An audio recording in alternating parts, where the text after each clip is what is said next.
bienvenue pour cette dernière séance de l'année 2024. Je ne vais pas parler plus longtemps, je vais laisser la parole à Cécile Batine qui va nous présenter son invité ce soir.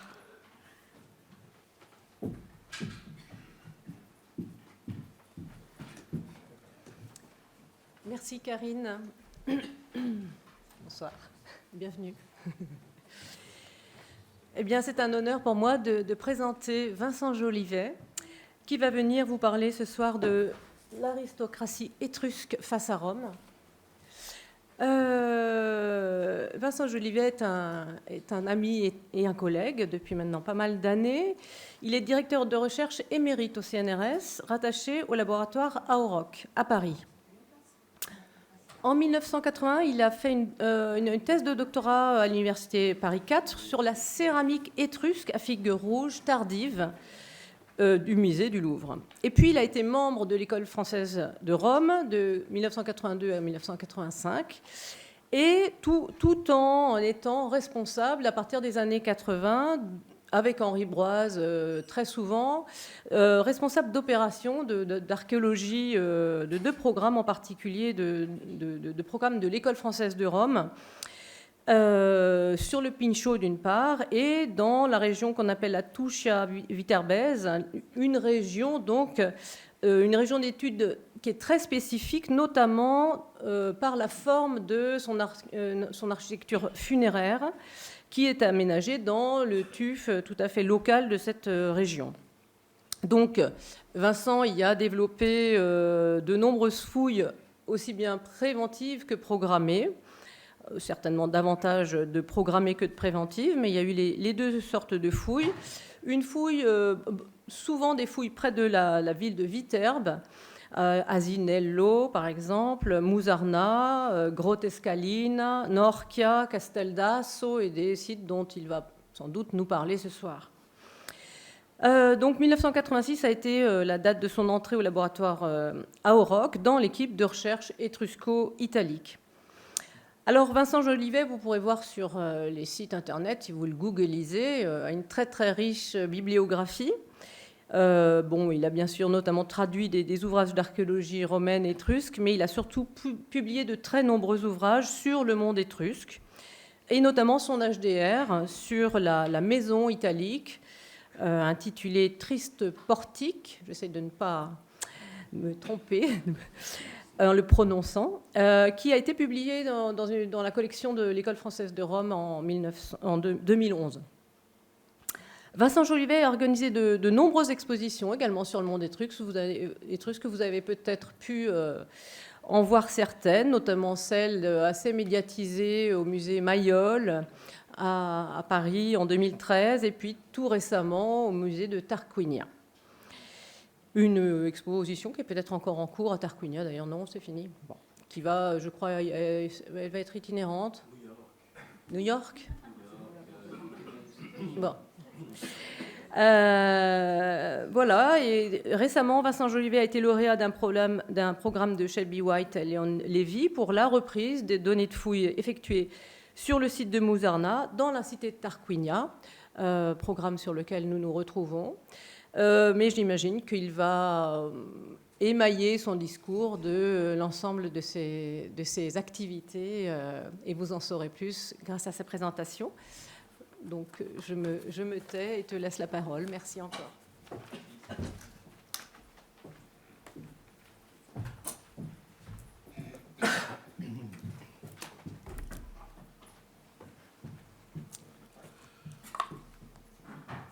Bon, eh bien, Cécile, un grand merci pour cette présentation et pour cette invitation. Moi, je suis toujours très content de venir à Lyon parce que je ne connais toujours pas Lyon, mais à force de petites touches, ça finira peut-être par se faire. L'aristocratie étrusque face à Rome, alors j'imagine que vous vous demandez depuis un moment, mais quelle est cette image qui illustre la conférence. Donc sur la gauche, vous avez un étudiant tel qu'on les imaginait à la fin du 19e siècle. La tenue a un peu changé depuis, mais bon. Et la salle est la salle Louis Liard. Alors pourquoi la salle Louis Liard ? Parce que Je ne sais pas si c'est un usage de faire une sorte d'hommage à Jean Pouilloux quand on est ici, mais en tout cas, moi, je voudrais en faire un tout petit. J'ai rencontré une seule fois Jean Pouilloux au cours de mon existence. C'était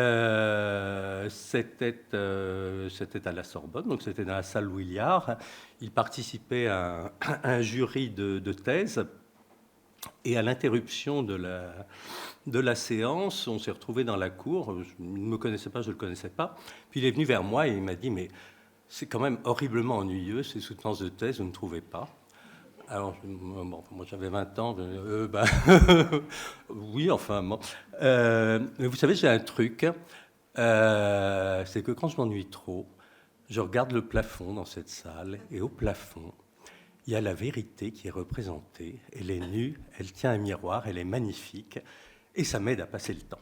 Voilà. Alors, vous n'avez pas la même chance ici, car si vous regardez au plafond, vous ne verrez pas grand-chose de ce type, donc j'espère ne pas trop vous ennuyer. Alors, lunettes.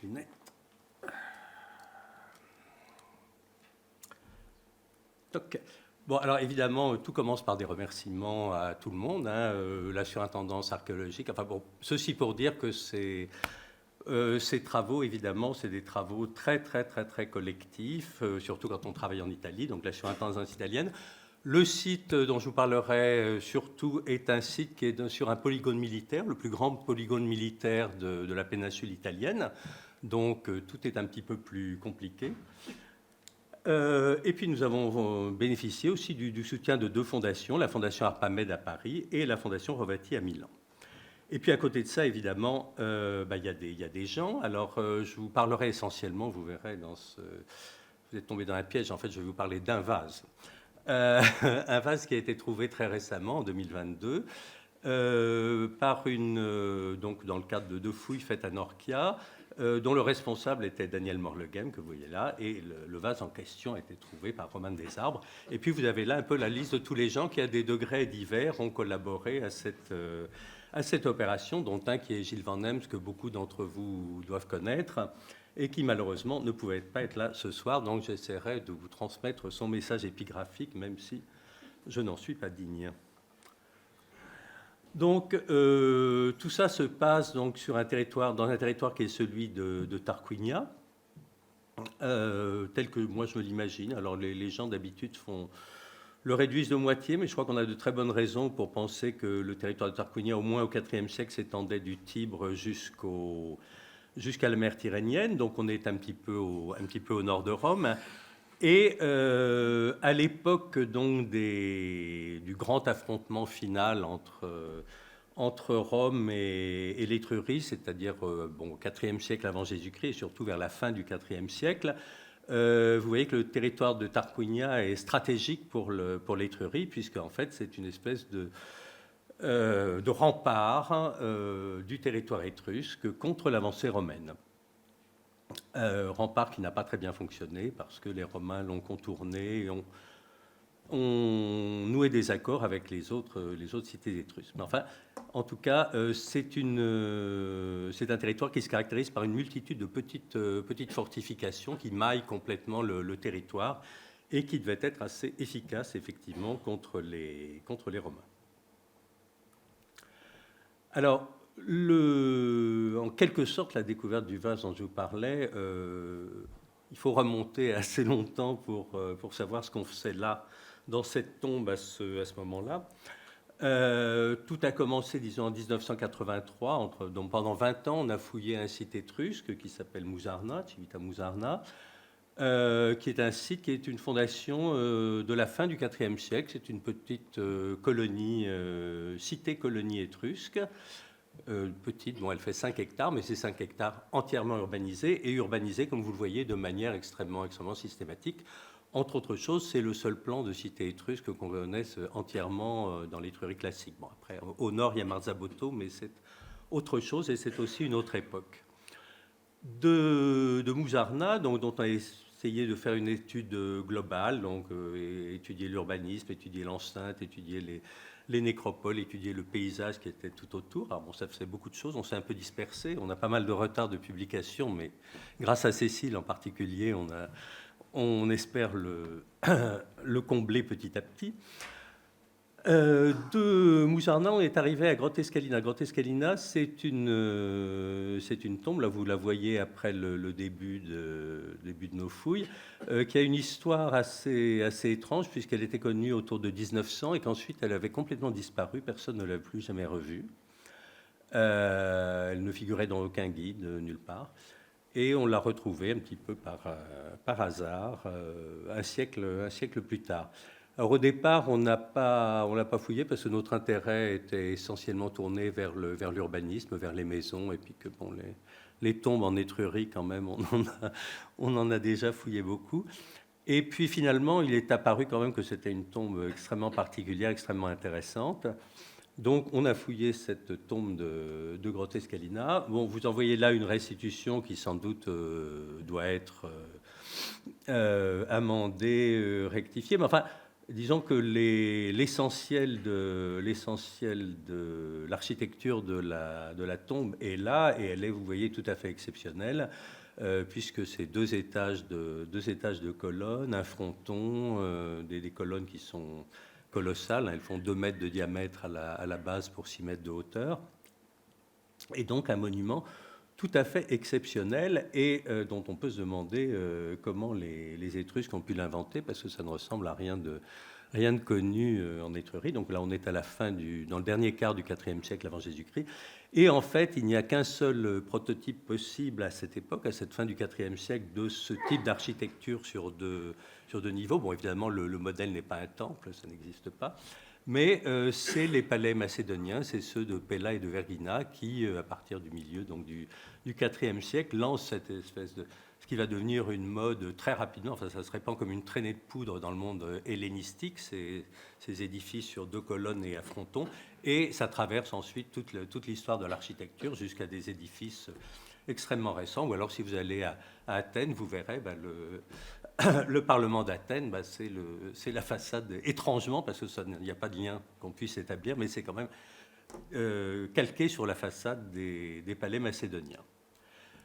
Donc nous avons fouillé pendant près de 10 ans cette tombe, mais son problème, c'est qu'au milieu du XVIe siècle, des gens qui passaient par là, il y avait probablement des ermites qui se sont installés autour de la tombe.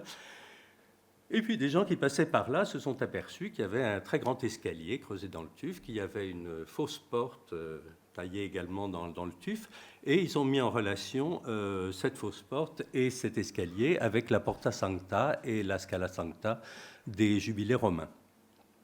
Bon, ça on en a la preuve puisqu'on a trouvé sur place une médaille de jubilé, donc datée de la fin probablement 1700 ou 1675, qui représente d'ailleurs d'un côté la Porta Sancta et de l'autre la Scala Sancta.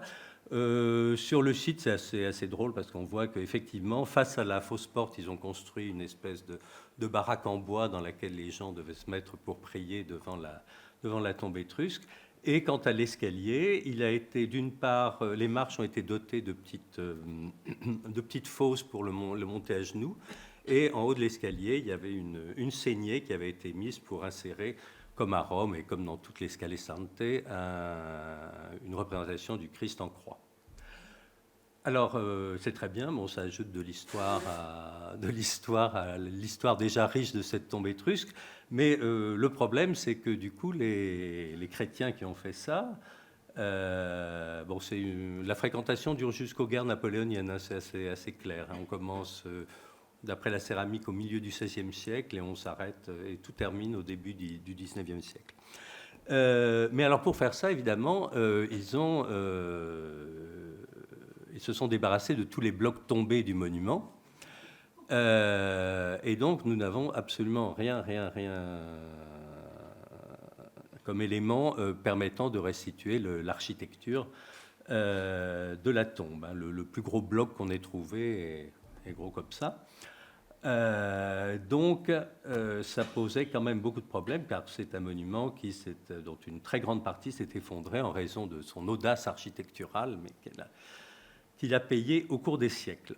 Et c'est la raison pour laquelle, de Mouzarna, on est allé à Norcia, Norcia, qui se trouve à une quinzaine de kilomètres au sud de Mouzarna, c'est la même chose, hein, c'est une colonie, petite colonie étrusque de la fin du IVe siècle, une forteresse créée contre les Romains, probablement avec un système de fondation non étatique mais gentilice. Enfin, probablement chaque grande famille tarquinienne prenait à son compte de construire une forteresse sur des grandes terres qui lui appartenaient à l'intérieur du territoire. Et vous voyez là, l'habitat est au centre et la tombe Latanzi se trouve au nord.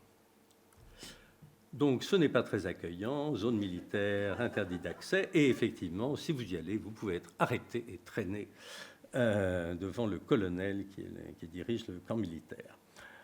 Mais enfin bon, disons qu'on a réussi la surintendance, plus exactement, a réussi à signer un accord avec l'état-major de l'armée italienne, et donc les choses se passent plutôt bien. Donc, dans cette tombe Latanzi, qui a été fouillée autour de 1850, et puis à différentes reprises, mais ce n'est pas du tout documenté, il y a 2 sarcophages qui ont été trouvés. Donc, on voit qu'on a affaire à la très grande aristocratie tarquinienne. Donc, on connaît le nom de la famille des Courclés. On a là le sarcophage du père qui est à Berlin, et celui du fils qui, étrangement, est resté à Viterbe. Et puis, on sait qu'il y avait 3 autres sarcophages, au moins, mais qui ont disparu complètement dans la nature. La tombe Latanzi, la voilà. Donc ça, c'est une restitution qui, à l'époque, était excellente, mais qui, malheureusement, réapparaît maintenant sous des formes tridimensionnelles ou autres, totalement erronées, à un siècle de distance. Mais enfin, vous voyez qu'on retrouve déjà certains aspects du monument que je vous ai montré, de la tombe de Grottescalina, avec ses 2 étages de colonnes, auquel s'ajoute ici, ce qui donne plus de monumentalité encore au monument, un escalier qui fait 6 mètres de haut. Donc en fait, ici, en revanche, on a un chaos de blocs devant la tombe, et on peut penser que il y a encore beaucoup de choses, que ce chaos de blocs, si on arrive un jour à le démonter, et là il en est question, pourra nous apprendre beaucoup de choses sur l'architecture de la tombe et nous permettre de la restituer de manière fondée.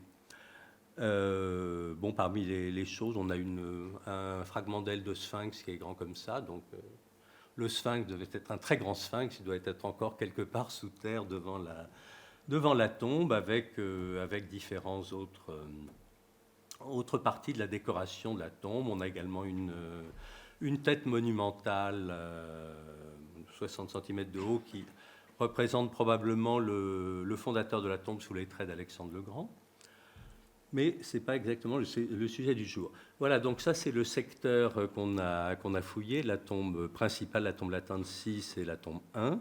Et à côté, on a toute une série d'autres tombes, probablement de familles qui étaient liées d'une manière ou d'une autre à celle des Courclés. Mais ce sont des tombes de dimension beaucoup plus modeste. Bon voilà, je ne sais pas si ça se lit assez bien, la manière dont la falaise a été taillée pour faire ces monuments rupestres. Alors, il s'est passé une chose d'étrange à l'époque hellénistique en Étrurie, avant, à l'époque archaïque. C'était peut-être plus malin. C'est-à-dire qu'ils faisaient une façade de tombes dans la roche et ils creusaient leur monument à l'horizontale. Voilà. Et puis, à partir de l'époque hellénistique, est-ce que c'est l'influence, là aussi, peut-être de la Macédoine, du monde grec? On commence à faire des dromoïs, donc ils s'enfoncent dans la terre. Donc on crée une somptueuse façade dans le tuf, et ensuite on s'enfonce dans la terre pour créer la chambre funéraire. Le problème, c'est que très souvent, les couches inférieures ne sont pas du tout des couches de tuf dans lesquelles on pourrait creuser des chambres funéraires ou quoi que ce soit d'autre, et que beaucoup de ces tombes se sont effondrées parce qu'elles étaient creusées dans l'argile ou dans des dépôts de cendres, dans des choses. D'ailleurs, la tombe Latanzi, la tombe principale, un grand dromos. Pour conserver l'accès à leur tombe, ils ont dû construire de part et d'autre du dromos, un énorme mur de blocs de tuf, sinon le dromos se serait refermé sur lui-même. Donc là, on voit la première vue de la tombe, c'est celle d'Albert Lenoir, qui est un architecte français qui a parcouru la touche à Viterbèze assez longtemps. Et on s'aperçoit en fait qu'il n'y a pas beaucoup eu de changements depuis 1832. À l'époque, le site venait d'être découvert. Norkia a été découvert autour de 1810, donc il a été un des premiers à le voir et le premier à dessiner cet ensemble de tombes. Vous voyez, bon, même si c'est un peu schématique, là, vous voyez la différence d'échelle entre les différentes tombes, avec à droite la tombe Latanzi, énorme, qui couvre toute la hauteur de la falaise, et à côté, ces petits monuments, ce qu'on appelle des monuments à dado, en forme des monuments cubiques, donc qui se caractérisent par une fausse porte et un ou le plus souvent 2 escaliers qui permettent de monter sur le sommet du monument sur lequel on devait se livrer à des rites funéraires qui ne sont malheureusement pas mieux connus. Et donc parmi ces tombes, celle sur laquelle j'attirerai maintenant votre attention, c'est celle qui est la plus mal conservée du lot, c'est-à-dire vous avez la grande tombe Latanzi, ensuite vous avez une autre, et puis un espace un peu vide, et puis 2 autres après. Et c'est donc dans cet espace un peu vide que se trouvait la tombe Toc 3, dont la façade s'est complètement effondrée. Alors bon, le tuf, évidemment, c'est une catastrophe, parce qu'il suffit qu'il y ait un peu des infiltrations qui soient un petit peu crevassées, les racines entrent à l'intérieur, elles font levier sur le tuf et les façades s'effondrent. Et effectivement, la façade de cette tombe 3, c'est pas totalement, à moitié effondrée. Là, on voit un gros morceau avec un bout d'escalier, et le morceau suivant est descendu un petit peu plus bas dans la colline. Cette tombe 3, son entrée, elle était une assez grande profondeur, 6 mètres 50 de profondeur, qu'on a atteint comme l'ont fait les pilleurs de tombes avant nous. Ah oui, j'ai oublié de vous dire, mais enfin, dans cette région, on a les chances de trouver une tombe intacte ou même une tombe pas trop pillée se réduisent pas à 0, mais enfin à 2 ou 3%, 5% si on veut être optimiste. Et de fait, à Norkia, on a remué des volumes de terre colossaux pour trouver des tombes généralement totalement vides ou avec 4 ou 5 tessons. Bon. Donc le système des tombes à relief, évidemment, il ne recreuse pas entièrement le dromos jusqu'à la tombe. Il faut un puits à l'aplomb de l'entrée de la tombe, et c'est ce qu'on a fait aussi avec eux, après eux. La porte de la tombe était encore partiellement en place, et à l'intérieur, alors à l'intérieur, ça ne vous donne pas du tout une idée de la manière dont se présentait la tombe au moment de sa découverte, parce qu'au moment de sa découverte, on ne voyait absolument rien. Il y avait un tas de gravats, de cailloux, de bouts de sarcophage explosés partout.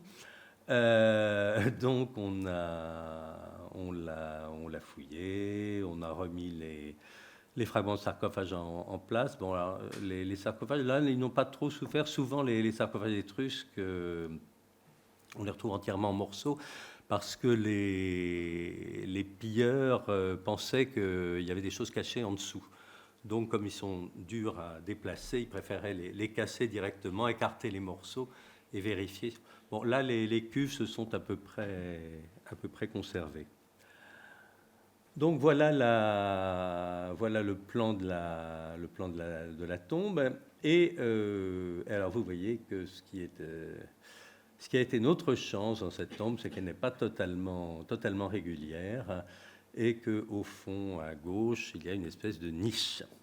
Et les tombes à relief, au milieu des monceaux de blocs tombés, des parois, du plafond, du machin, ont suivi régulièrement la paroi, et n'ont pas pensé que peut-être il y avait quelque chose sur le côté, et quelque chose il y avait. C'est-à-dire une niche avec un vase intact et deux autres vases brisés, qui nous donnent une minuscule idée de ce que pouvait être la richesse de cette tombe. Entre autres, généralement, ce type de vase, enfin, on le verra plus tard, mais ils vont par paire, donc il y en a peut-être un qui réapparaîtra un jour dans une vente et qu'on saura identifier. Et donc ce vase, alors, il était complètement intact, hein, et miracle supplémentaire, nous ne l'avons pas brisé en fouillant. Il était simplement couvert par des concrétions calcaires qui ont pu être retirées à la restauration. À côté de ça, donc, ce que les fragments que vous avez pu voir empilés appartenaient à deux coupes sur panne. Bon, c'est assez banal, comme l'une avec un athlète, l'autre avec un cheval. Mais ce qui est intéressant dans ces deux coupes, enfin dans l'une d'entre elles en particulier, celle de droite, c'est qu'elle n'avait pas de pied. Alors qu'on a fouillé vraiment très soigneusement tout ce secteur.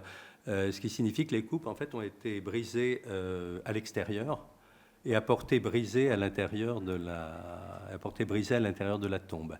Et donc, très probablement, ça se rattache à un rituel lié au banquet funéraire. C'est des vases qui ont été utilisés pendant le banquet funéraire et qu'on a brisé à la fin. Mais apparemment, pour le vase principal, ils n'ont pas eu le courage de le briser, heureusement. Donc voilà, vous avez... Bon, donc c'est un stamnos, près de 8 litres de capacité, probablement destiné à mélanger le vin et l'eau.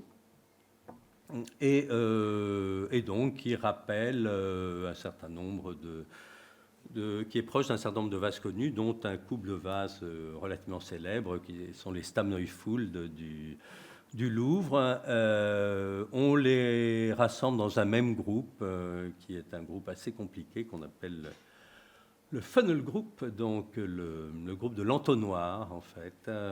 C'est John Davidson Beasley qui a trouvé ce nom à partir des languettes que vous voyez sous l'oiseau qui est à gauche, donc des languettes en entonnoir. Bon, voilà. Enfin, il s'appelle comme ça maintenant, on ne peut pas changer. Et donc après, il y a eu différentes tentatives pour essayer d'ajouter des morceaux, que ce soit plus cohérent. Actuellement, plus personne n'y comprend grand-chose, mais toujours est-il qu'il y a des vases qui sont décorés très simplement, comme celui de gauche, et d'autres, en revanche, qui représentent des scènes extrêmement complexes.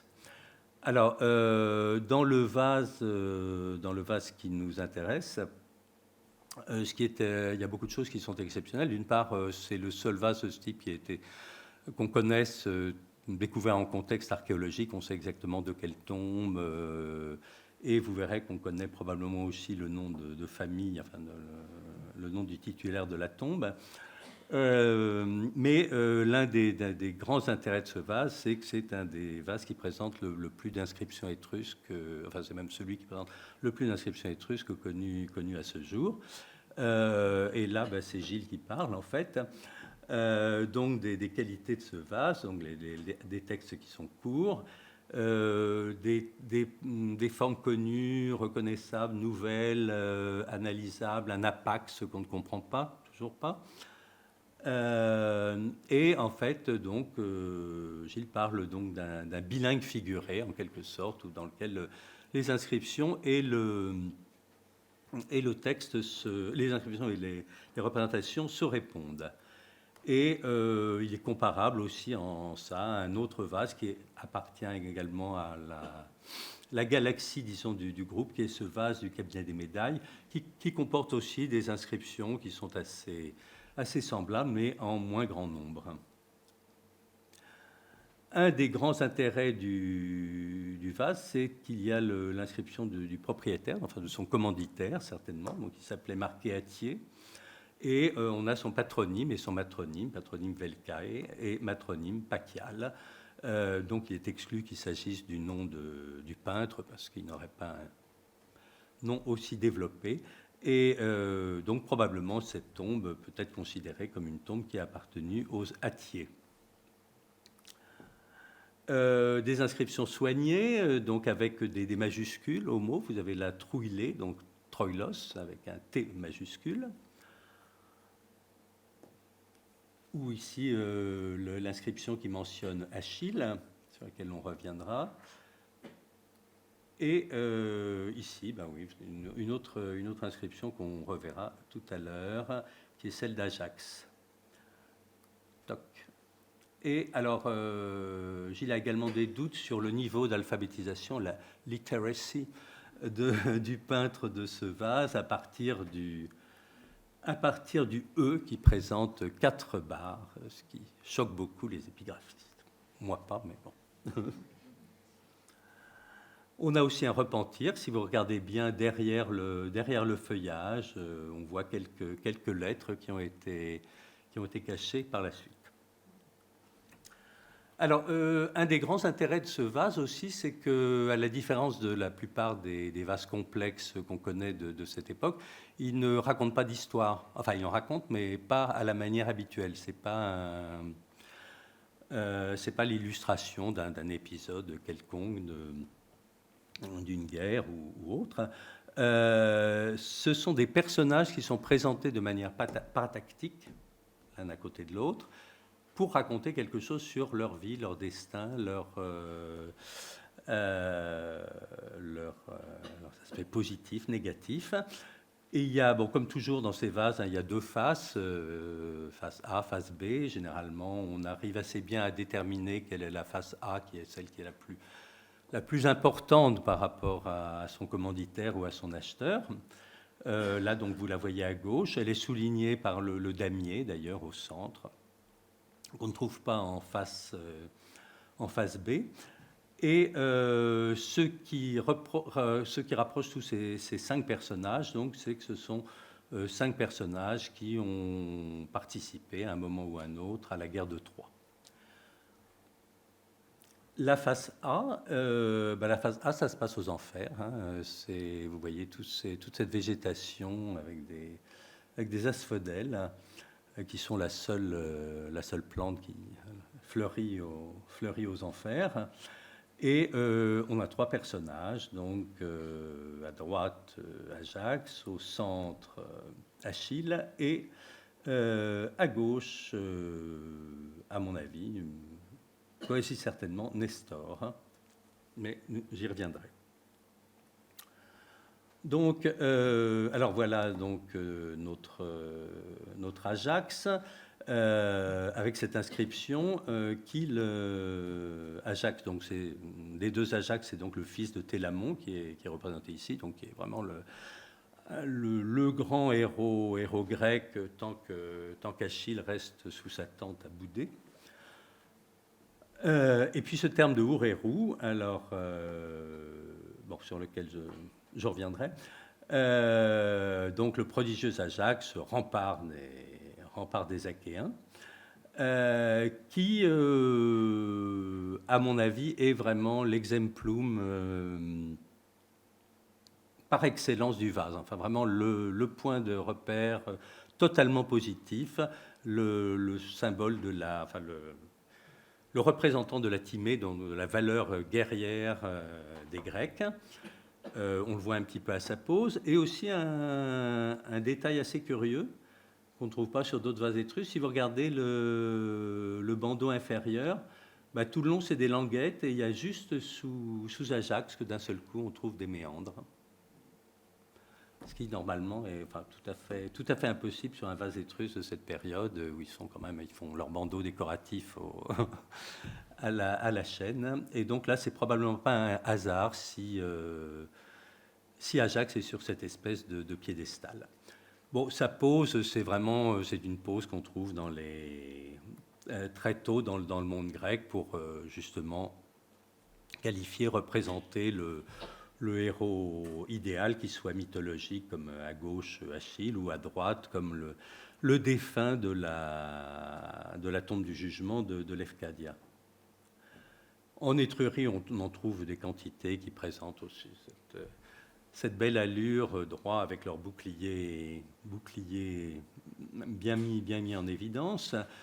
La cuirasse d'Ajax est assez extraordinaire, hein, avec cette tête de méduse qui protège les parties les plus faibles de son anatomie et qu'on retrouve sur des cuirasses réelles en bronze. avec cette cuirasse contemporaine de Laos, avec une tête de satyre au même emplacement. Et puis alors là, chez Ajax, ce qui est important, c'est le bouclier. Alors, le bouclier d'Ajax, c'est le bouclier. Bon, enfin, je ne vous lis pas le truc. Vous voyez, bon, semblable à une tour. Le bouclier, donc, qu'il transmet à son fils Eurysacès. Eurysacès, ça veut dire le beau bouclier.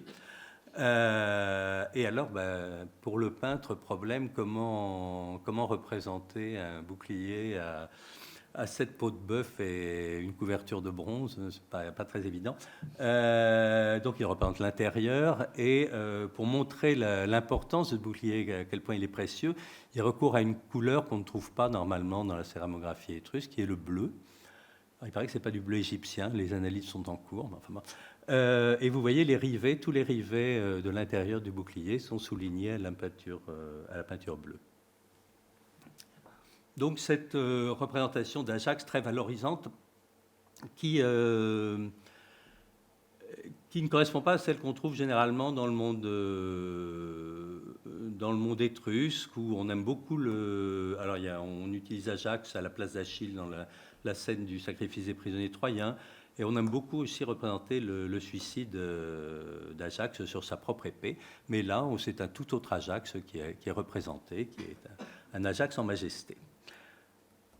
Alors, Achille, on s'attendrait à ce que... Alors, bon, Achille, Oureru, donc on retrouve cet Oureru qui désigne deux personnages, Achille et Ajax.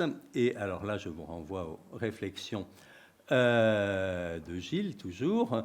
Donc, on sait que ce n'est pas un élément onomastique, ce n'est pas une indication de parenté, c'est dommage, mais enfin bon. Il dit que c'est impossible, ce n'est pas un hommage au grec héros pour dire le héros. Mais bon, en définitive, plus ou moins, ce sera ça. Mais enfin, on ne sait pas pour l'instant comment... On n'a pas de moyen exactement de traduire, entre guillemets, ce terme Oureru, même si attaché exclusivement à Ajax et à Achille, il est certain que c'est quelque chose qui est de cet ordre-là, de l'ordre de l'héroïsme. Mais alors voilà,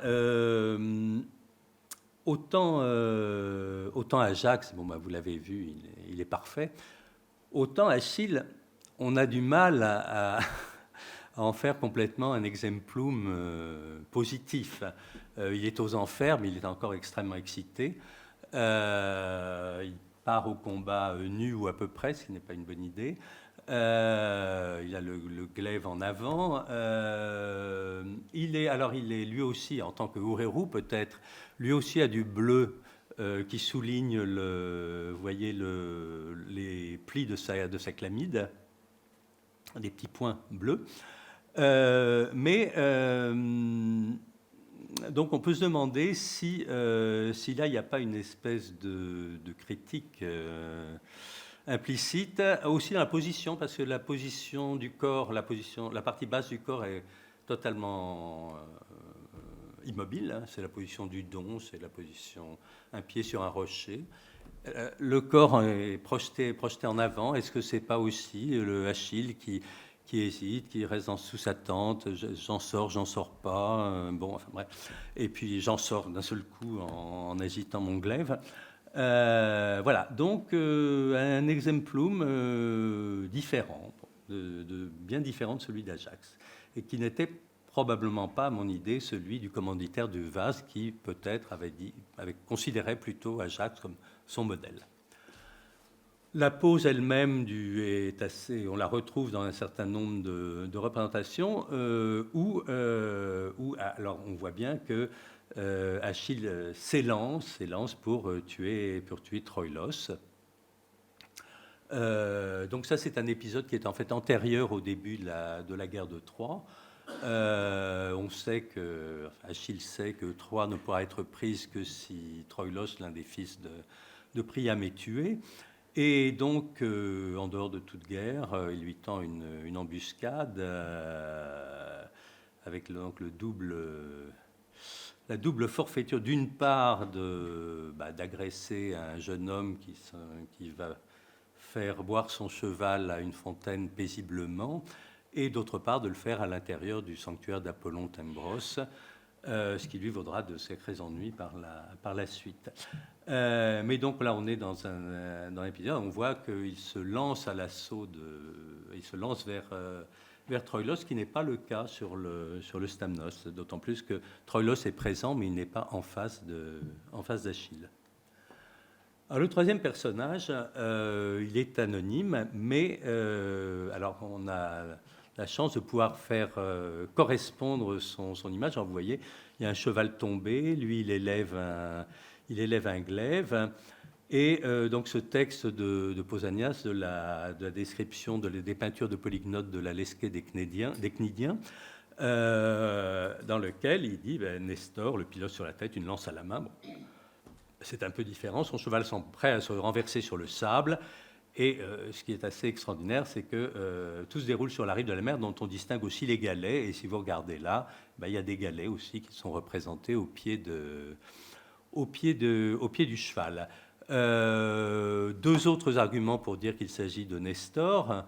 Le premier, c'est que, enfin, en tout cas, il n'appartient pas à la même classe d'âge qu'Achille et Hector, puisqu'il a une barbe.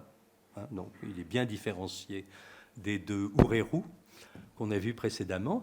Et d'autre part, derrière lui, il y a cette palme qui n'est pas, en l'occurrence, alors il y a des tas de vases sur lesquels il y a des palmettes, mais enfin, en l'occurrence, là, ce n'est pas une décoration palmette, c'est vraiment une palme qui est le symbole de Nestor, en particulier dans la tombe François de Vulci. Et donc, ce que nous dit probablement le vase, en fait, c'est que Nestor a plein de qualités. Ses conseils sont remarquables. On l'écoute quand il parle, etc. Mais que va-t-il faire sur le champ de bataille en permanence, où il faut aller le sauver? Il y a ce passage qui n'est pas très gentil de la part d'Homère, enfin de la part de Diomède en tout cas, où revient chaque fois vieillard, mais que fait là ce vieillard? Enfin bon, et vieil homme, les jeunes guerriers te mènent la vie dure, ta force est brisée, la fâcheuse vieillesse t'accompagne. Bon, c'est d'ailleurs la raison pour laquelle Ulysse, au lieu de porter secours à Nestor, s'en va. Bon, s'il veut combattre, qu'il y aille, mais il n'a pas l'intention de périr pour sauver Nestor. Voilà, donc probablement, là, le message, c'est le suivant. Il y a un âge où il faut s'arrêter de faire la guerre. Il y a ce vase-là qui pourrait aussi représenter Nestor, mais enfin, après, c'est un cheval tombé avec un cavalier, ça peut être aussi d'autres choses. C'est moins convaincant. Alors, si on passe en phase B, là, on n'est plus chez les immortels. Il n'y a plus d'asphodèles. Donc, ces deux personnages qui sont représentés un peu de leur vivant, enfin, avant leur mort. Sur la gauche, le premier, donc, c'est Troïlos, Trouilé. On a vu l'inscription tout à l'heure déjà. Et donc, représenté de manière assez caractéristique, donc avec son cheval. Donc il s'apprête à aller faire boire son cheval à la fontaine. Là, il a comme tout bon chasseur, donc on voit qu'il a la lance, qui n'est pas une lance militaire, c'est une lance de chasseur. Il est allé chasser près de Troie. Et il a posé son grand chapeau sur la croupe du cheval. Et on voit tout de même qu'il regarde de manière assez claire vers cette tête de lion avec une langue démesurément étendue, qui est donc la fontaine du sanctuaire d'Apollon Timbrien, près duquel Achille lui a tendu son embuscade. Et on peut se demander si cette très belle fleur qui est au-dessus de Troïlos n'est pas une allusion à sa mort prématurée, parce que dans le monde grec, quand les jeunes gens meurent, il en est des fleurs formidables, Narcisse, Hyacinthe et Adonis, je ne sais plus ce que c'est, mais bon. Ça est une troisième, l'anémone. Donc cette représentation de fontaine, elle est assez classique, on la trouve sur des monnaies. Alors, il n'y a pas forcément un support construit sur Sur le vase de Norcia, la tête est représentée sur le sol. Et donc là, on voit cette tête, la tête de La Fontaine. Donc c'est une tête de lion, ça ne pose aucun problème. Et donc cette inscription, cette longue inscription, Fleres Manties Fusla Trouillati, où donc il y a une importance particulière puisqu'on y trouve donc Trouillati, le nom de Troie. Et là, je vous livre les réflexions de Gilles à cet égard. Donc Trouillati, près de Troie, mais qui pourrait aussi s'attacher au terme de Fusla. Fusla, là, donc, les questions plus bas. Manties, donc c'est Apollon Manties. Fleres, Numen, divinité, Fusla, propriété, terrain, territoire. Et bon, à la fin, les traductions qui n'en sont pas vraiment, mais enfin, qu'il propose, c'est la région troyenne appartient à la divinité Mans, c'est celle de la fontaine de Mantier, et où la fontaine troyenne appartient à la divinité Mantier. Enfin, de quelque manière qu'on tourne les choses, de toute façon, il est clair que l'intérêt est focalisé sur cette fontaine, sur l'histoire de Troïlos, et aussi donc indirectement sur Achille. Alors le dernier personnage, alors là non plus, le peintre ne nous a pas tellement facilité les choses, parce qu'il aurait pu mettre son nom. C'est ce personnage qui est à cheval. Et puis d'abord, on peut se demander si c'est un homme ou une femme. Alors, il y a des ateliers étrusques dans lesquels c'est très facile parce que les femmes, la chair féminine est rendue en blanc et la chair masculine sur le fond réservé du vase. Malheureusement, dans le Funnel Group, c'est pas le cas. Et si vous voyez, là, vous avez donc, alors à gauche, c'est un satyre, oui, apparemment. À droite, une ménade, mais enfin, vous n'avez pas tellement de moyens, sinon de distinguer au visage quel est l'homme et quelle est la femme. Donc, on a ce même problème avec le vase. On ne peut pas dire en soi que c'est un homme ou une femme. Mais enfin, tout de même, le costume du cavalier, ou plutôt de la cavalière, très probablement, est de manière assez caractéristique un costume d'Amazone. Et donc avec ces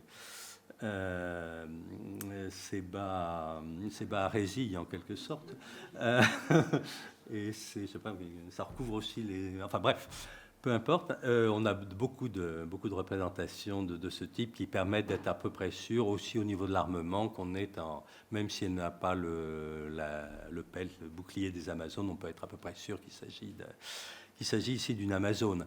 Et compte tenu du fait que les autres personnages sont des personnages très importants de la guerre de Troie, on peut penser que c'est une Amazone très importante dans la guerre de Troie, et donc Penthésile, la reine des Amazones.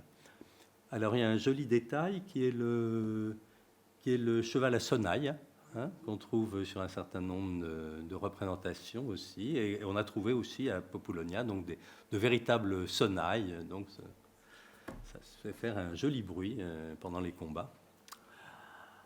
Et quoi d'autre ? Ah oui, et donc c'est aussi, alors ça permet probablement aussi de mieux définir un des personnages du Stamnos Fuld, l'un des deux Stamnoifuld, pour lequel on hésitait beaucoup en termes d'identification. Et en fait, on a cette Amazone sur le Stamnos Fuld qui représente la geste d'Achille. Il est probable que là aussi, il s'agit de Penthésile. Donc le Stamnos représente également Troïlos. Et là, c'est un peu la clé, à mon avis, de cette phase B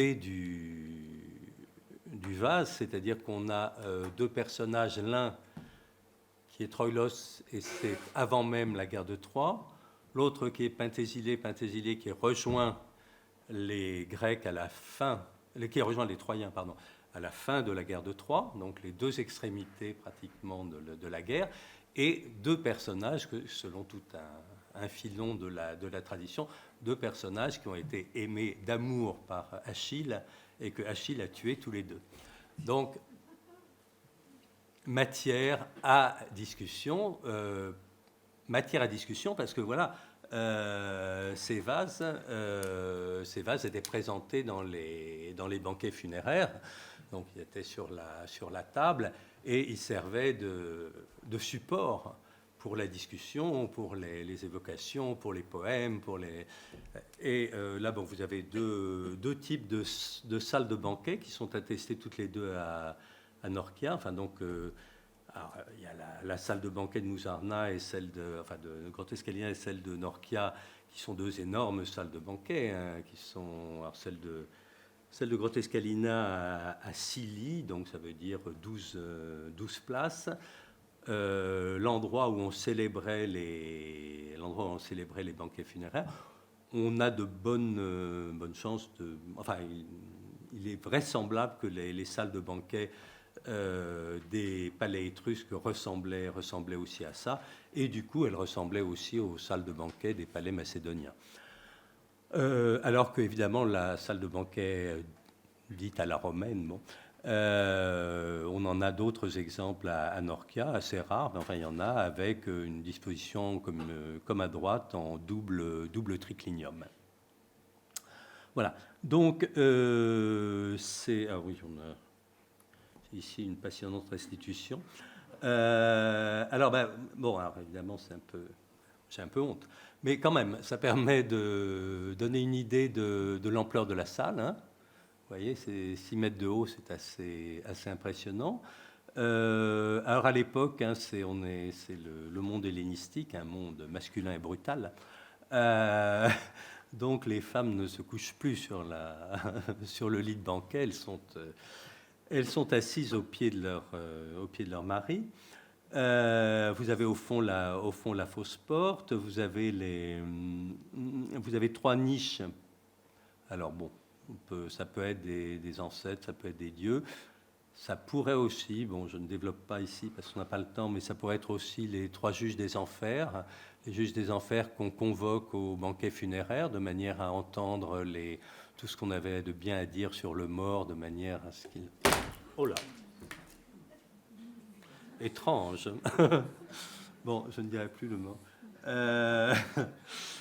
Voilà, de manière à ce qu'il favorise le passage dans l'au-delà. Et alors, il y a cette tombe de Grotte Escalina aussi, il y a quelque chose d'assez extraordinaire. Et, enfin, quand je la fais visiter, les gens n'y croient pas. Mais au milieu de la salle de banquet, il y a une cavité qui est le dromos, qui fait 6,50 mètres de profondeur. Ce qui n'est pas très commode pour le service. Les esclaves devaient s'en lamenter un peu. Mais elle est là, elle a été faite pour ça, elle n'était pas couverte, il n'y a rien qui permette de dire qu'on mettait des planches, et puis ça aurait été un peu idiot de mettre des planches sur un truc qu'on avait creusé avant. Donc vraiment, au cours du banquet funéraire, on voulait avoir une communication vraiment très directe avec les membres de la famille qui étaient dans la tombe, qui pouvaient entendre les chants, les poèmes, et auxquels on pouvait faire aussi accessoirement des libations. Autour de la porte de la tombe, on a trouvé des clous, donc il devait y avoir des couronnes qui étaient disposées là. Alors, ce que ça nous dit, et ce que ce vase nous dit sur l'aristocratie étrusque tarquinienne de cette époque, et ce qui est assez impressionnant, bon, ce qu'on retrouve aussi à Vulci dans la tombe François, c'est que voilà, les Étrusques se voyaient vraiment comme les Grecs, et ils voyaient les Romains comme les Troyens. Et donc, en fait, ce qu'ils venaient chercher aussi dans ces banquets, enfin, moi je trouve impressionnant de penser que ces gens qui étaient au banquet chez eux devant ce vase et qui parlaient d'Achille, d'Ajax et des autres héros homériques, devant le vase, qui se remplissait de courage à cette évocation. Le lendemain, partait aller mourir contre les Romains à quelques kilomètres de chez eux. Voilà. Alors, ce vase, on a fait une plaquette déjà pour une exposition, mais bientôt, vous aurez la joie de voir une grande monographie où plein d'auteurs vont donner leur avis dessus, avec des approches croisées sur le sujet, qui sont un petit peu indispensables pour essayer de le comprendre dans toute sa dimension. C'est quelque chose qui n'a pas été souvent fait pour un vase antique. Tout ce qui va nous manquer, Cécile, hélas, c'est que personne n'a eu le courage de détacher un gros morceau d'argile du vase pour pouvoir en étudier la composition, mais peut-être un jour on aura des méthodes un peu plus douces qui nous permettront de faire la même chose. Et voilà, avec tout ça, je crois que j'ai fini.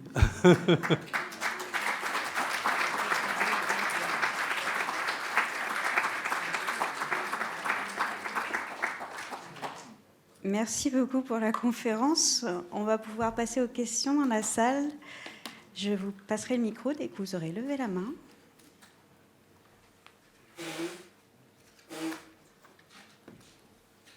Pas de questions.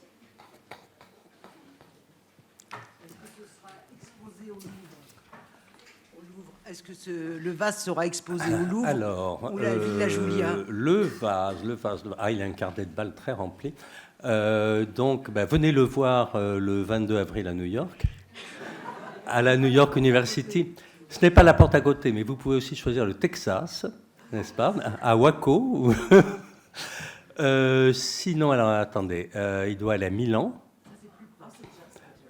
Il doit aller à Latte l'an prochain. C'est encore plus près. Et puis, si le Louvre le demande, le Louvre l'aura. Mais si Lyon le demande, d'ailleurs, pourquoi pas, hein. Pardon ? Oui, il va finir ses jours, si j'ose dire, au musée de la Rocca Albornoz à Viterbe, pour tenter d'y attirer des visiteurs, ce qui est peine perdue, mais enfin bon. Ouais. Je vous en prie.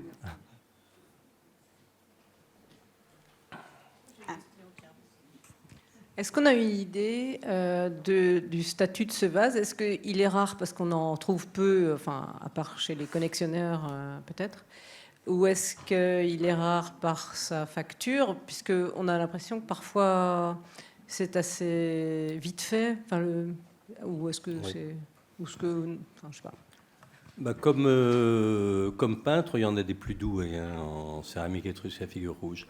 Il y a des plus doués, il y a des scènes qui sont plus complexes. Il y a quand même à cette époque, alors les grands vases peints étrusques qui sont plutôt phallisques, c'est culture étrusco-phallisque, c'est juste à côté, mais c'est plutôt dans le deuxième quart du IVe siècle avant Jésus-Christ. À cette époque, au contraire, il y a énormément de vases à figure rouge en Étrurie qui sont absolument horribles. C'est ceux auxquels j'ai consacré ma thèse, soutenue à la salle Louis Liard d'ailleurs en 1980. Mais qui sont des vases très répétitifs et avec des satires des Ménades, Dionysos, etc. Il n'y a pratiquement aucune scène qui a un intérêt réel. Ce qui est intéressant, c'est la répétition de ces scènes qui n'ont pas d'intérêt et le fait qu'ils réussissaient encore à en écouler. Donc, dans le contexte de cette époque, oui, c'est un vase qui est assez exceptionnel. Il n'est pas du tout exceptionnel du point de vue du dessin. Il y a de meilleurs peintres, même le peintre des Stamnosfold est très nettement supérieur à l'évidence. Mais voilà, on voit quand même que... ce qui est intéressant, c'est que visiblement, ce marquet-atier, donc qui a fait porter son nom sur l'embouchure, le commanditaire, il a discuté avec il a discuté avec le peintre pour avoir les sujets qu'il voulait, qui ne sont pas du tout des sujets ordinaires, ni des personnages présentés de manière ordinaire.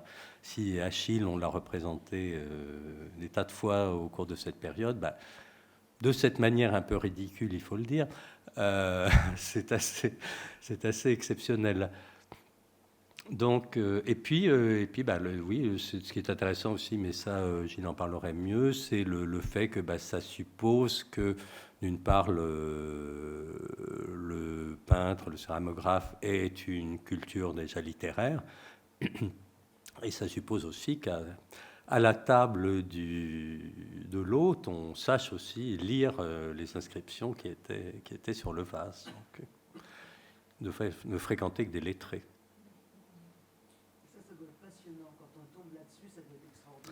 Oui, mais c'est trop rare.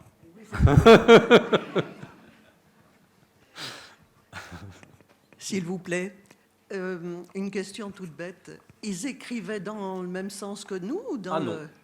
Non, dans l'autre sens. Que c'était dans l'autre sens. Attendez, voilà. Je voulais confirmer. C'est ce qui me semblait, oui. Merci. Où est-ce qu'on a... Voilà. Alors là, vous partez... Alors, voilà, j'espère que Gilles ne regarde pas.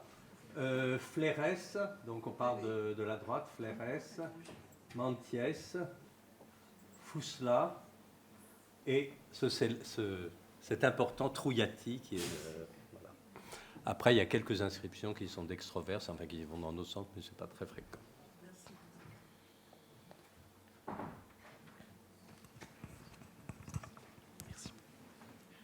Alors, grande question, merci Vincent.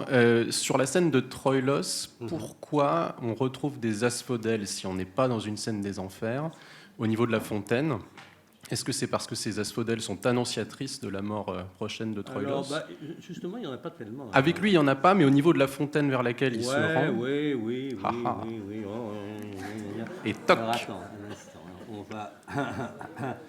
C'est une zone de contact. Hein. Alors, oui, c'est sous l'anse. Non, Troïlos, il n'est pas... Alors, oui, la fontaine, elle est dans un espace... ouais. Ça, Et tu as une explication? Pardon? Je crois pas que ce soit du remplissage, non. Bon, après, oui, on pourrait aussi dire que finalement, dans la phase B, ils ont oublié de mettre les asphodèles. Enfin, elles n'y sont pas, donc faisons avec ce qu'on a. Et oui, parce que Pentésilée, par exemple, elle pourrait parfaitement être aux enfers. Il y a des représentations en céramique étrusque, on la voit, l'ombre de Pentésilée. Mais là, tous les deux sont représentés en vie.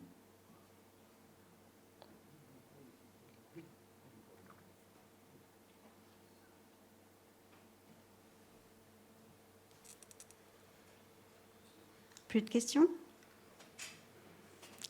Bien, alors on va conclure la soirée. Alors, merci beaucoup encore une fois pour cette conférence.